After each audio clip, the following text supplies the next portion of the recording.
Olá, aluno do sexto ano!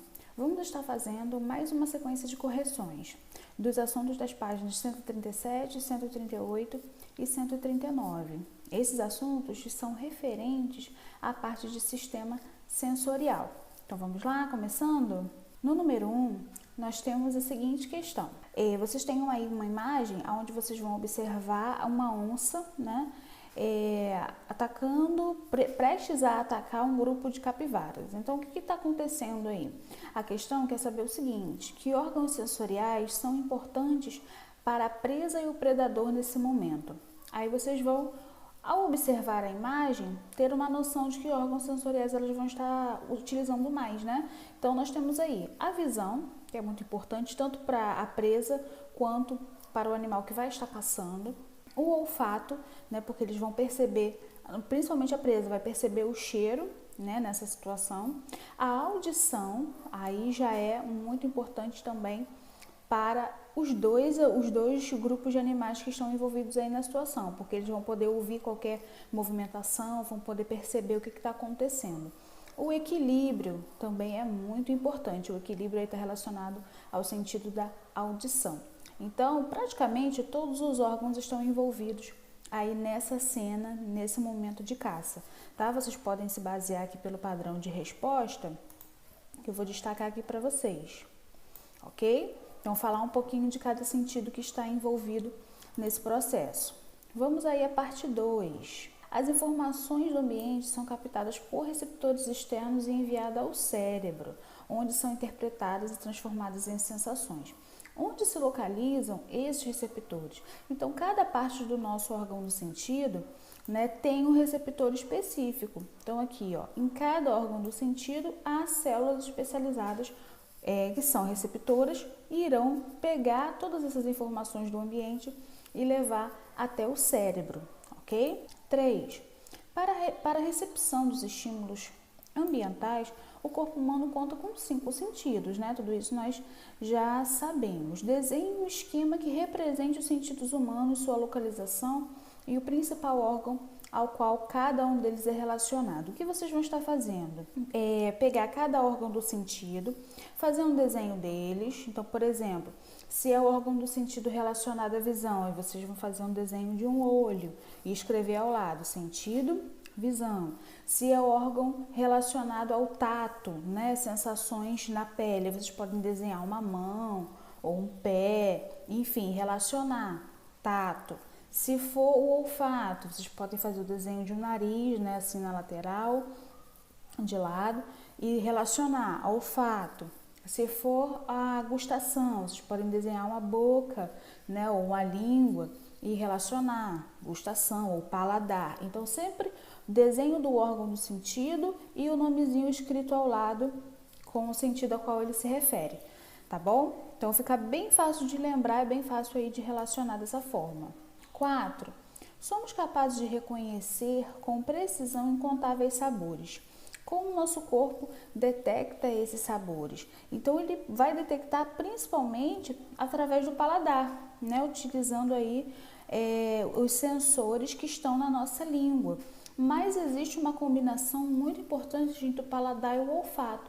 Então, à medida que a gente sente um cheiro agradável, a nossa memória gustativa vai estar também lembrando do sabor daquele alimento, né? Caso eu já tenha provado alguma vez. Então, são esses dois órgãos aí relacionados, tá bom? 5.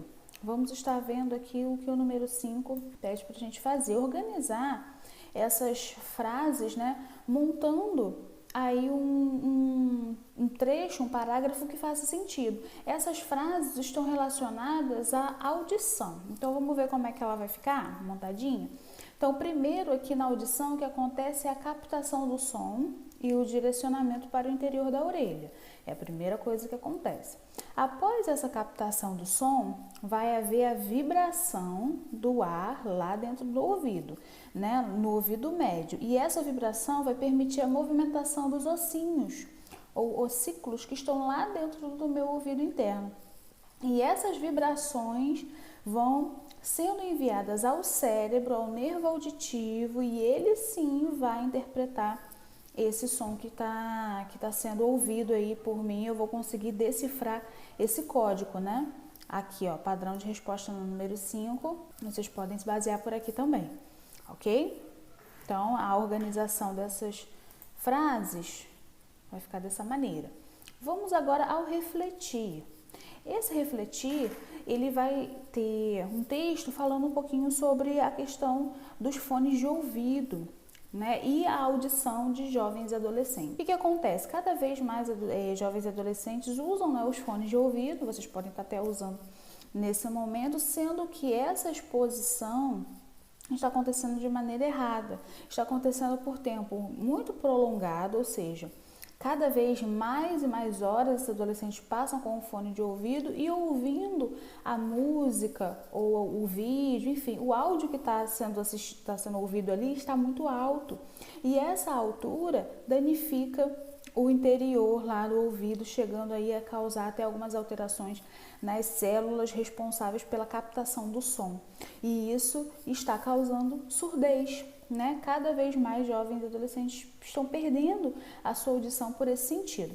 Aí a questão está pedindo para escrevermos medidas de como esses jovens, né, que podem evitar a perda da audição decorrente aí à utilização do fone de ouvido. Então, o que pode ser feito? Bem, primeira coisa, diminuir a utilização do fone de ouvido. Então, reduzir o período com o fone de ouvido, tá? Procurar ouvir, né, sem utilizar o fone. A outra opção é diminuir o som, né? Padrão de resposta para vocês. Evitar a utilização excessiva dos fones durante muito tempo. E a outra opção, diminuir o volume. E na verdade o problema está no volume muito alto, né? As músicas, quando dão aqueles agudos fortes, né, e o som está muito alto, acaba prejudicando aí o nosso ouvido, tá bom? Então essas são as medidas mais importantes que podem ser tomadas. Vamos agora aqui à parte do desafio. Esse desafio está pedindo para vocês terem, né, algum acesso à escrita em braille, que é a escrita utilizada pelas pessoas que têm baixa visão ou cegueira, né, onde elas conseguem identificar o que está sendo escrito pelo tato, né? Então, cada letrinha tem um significado, cada letrinha tem uma forma, né, e a pessoa ao tocar consegue descobrir qual é essa forma, consegue interpretar e assim ler o que está escrito sem necessitar da sua visão, ela consegue interpretar tudo ali pelo tato. O texto, aqui na questão, está pedindo para vocês pegarem, né, algumas embalagens que tenham essa escrita. Eu compreendo que nem todos têm acesso a essa escrita em casa, então eu vou pedir para vocês fazerem uma pesquisa na internet com os códigos, né? Por exemplo, colocar assim, leitura em braille, quais são os códigos?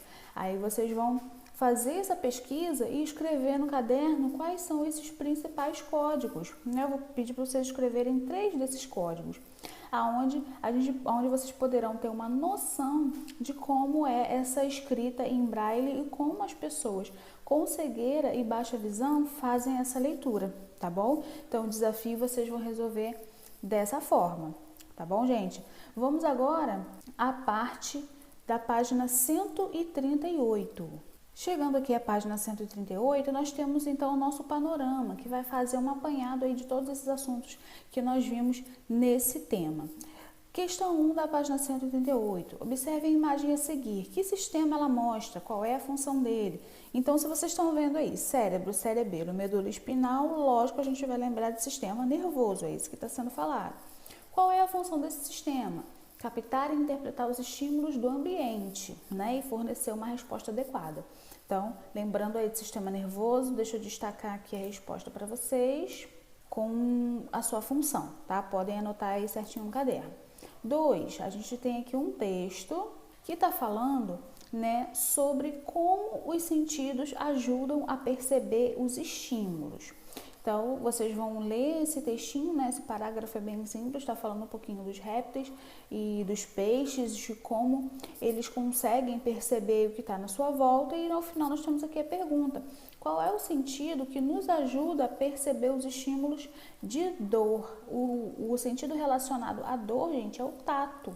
tá? É toda a nossa pele, ela que tem esses receptores, aonde nós vamos conseguir perceber a diferença de temperatura, pressão, tá? Dor. Então, é o tato responsável por esse sentido. 3. Na questão 3, nós temos aqui outro enunciado falando sobre a questão da lei seca, né? Onde as pessoas ingerem a bebida alcoólica e dirigem. Isso é muito complicado, gente, e é importante a gente saber que isso é uma infração, né, muito grave, e isso pode colocar em risco vidas, né, que podem ser danificadas aí por uma irresponsabilidade. Então, o que a questão está pedindo aqui para a gente? Com base nos conhecimentos acerca do efeito do álcool no organismo, justifique a necessidade dessa regulamentação, ou seja, dessa lei. Então, nós vimos lá no sistema nervoso que o álcool pode alterar as nossas percepções, alterar as nossas sensações, e é justamente isso que vai estar acontecendo quando a bebida alcoólica é ingerida. Então, sob o efeito do álcool, a pessoa não consegue ter a resposta aos estímulos de forma rápida. Então, se a pessoa está dirigindo e precisa ter uma resposta rápida, né, fazer um desvio ou fazer uma ultrapassagem, ou até mesmo ter uma visão nítida, a bebida acaba atrapalhando muito e pode causar aí sérios acidentes. Então, vou colocar aqui o padrão de resposta a vocês. Ó. O álcool no organismo ocasiona a perda dos sentidos, a falta de equilíbrio, o senso de direção. Então, todos esses fatores que não vão permitir que o condutor do veículo tenha a sua percepção perfeita, né? E possa estar ali dirigindo, ok? Então, essa aí é a resposta da questão. Vamos agora à página 139. 4. Número 4. Observe este cartaz de uma sorveteria. Se considerarmos que os receptores gustativos da língua distinguem apenas 5 sabores básicos, explique qual é o erro no cartaz. Então, vamos lá. Delicie-se com dezenas de gostos de sorvete. E aí? Qual é o erro? Vamos identificar aqui, ó. Logo de cara vocês devem ter percebido, né? Dezenas a gente está falando de 10. E não é bem por aí, né? O que a gente consegue diferenciar são 5 sabores principais, não dezenas. Mas a ideia, né, da sorveteria foi fazer uma propaganda para que as pessoas pudessem estar chegando ali para poder saborear o seu sorvete. 5. Lúcio está cozinhando e sem querer encostou a mão na panela quente. Ele rapidamente tira a mão. O movimento de afastar a mão da panela deve ser ação conjunta de qual parte do corpo? Escreva no caderno. O que vocês acham? Tato, órgão olfativo e os nervos? Ossos, pele e olhos? Olhos, ossos e nervos? Músculos, ossos e nervos. E aí, quem está relacionado a essa movimentação do Lúcio? Né? Alternativa D. Se ele está realizando uma movimentação, o responsável por isso serão os músculos, os ossos e os nervos, né? O sistema locomotor agindo aqui e o sistema nervoso que identificou ali que algo estava quente, né? E ele precisava retirar a mão. Número 6. Selecione no conjunto de palavras a seguir aquelas que completam corretamente o texto e transcreva no seu caderno. Então, aqui vocês têm um grupo de palavras, vocês vão completar essas palavrinhas aqui, né? As que completam de forma correta e vão dar um sentido adequado ao texto. Então, vamos lá? Quem são essas palavras? Para captar sensações que nos são enviadas do ambiente, é a primeira palavra aqui, nosso corpo depende do sistema sensorial. Segunda palavra, que é composto dos seguintes órgãos: pele, logo depois língua, nariz, olhos e orelhas. Esses diferentes órgãos captam os estímulos, vai entrar aqui, do meio ambiente, transformando-nos e os enviam ao cérebro, onde a informação é interpretada por meio de receptores. É a última palavrinha que vai entrar aqui. Então, o padrão de resposta está aqui pra gente, ok? São essas palavrinhas que vocês vão preencher. E a última questão, 7, tem aqui um texto também, né, que traz aí a imagem de um filme, bem interessante para quem já viu, mas a gente vai relacionar ao assunto que nós estamos estudando. Então, esse personagem aí do desenho, caso vocês lembrem, né, ele tinha uma falha de memória, ele ficava esquecendo aí o que acabava de falar em pouco tempo. Aí o texto quer saber o seguinte, aliás, a questão quer saber o seguinte: que sistema é responsável pelas lembranças e informações que os peixes vão guardar, no caso aqui do filme, né? Qual é o sistema que vai ser responsável aí por tudo isso? É o nosso sistema nervoso. Ele é responsável aí por armazenar todas as nossas lembranças, ok? Então, finalizamos aí essa página, finalizamos também esse tema relacionado a alguns tipos de sistemas. Quero lembrar vocês que é muito importante estar fazendo essas anotações no caderno, né, de forma organizada, com os números, perguntas e respostas, para que no retorno a gente possa ter mais facilidade para verificar tudo, ok, gente? E também estou aguardando o envio das atividades prontas lá pela plataforma, para que eu possa estar conferindo e acompanhando aí o que vocês estão fazendo direitinho, ok? Então, até os nossos próximos encontros, né, aqui pelas videoaulas. Tchau, tchau!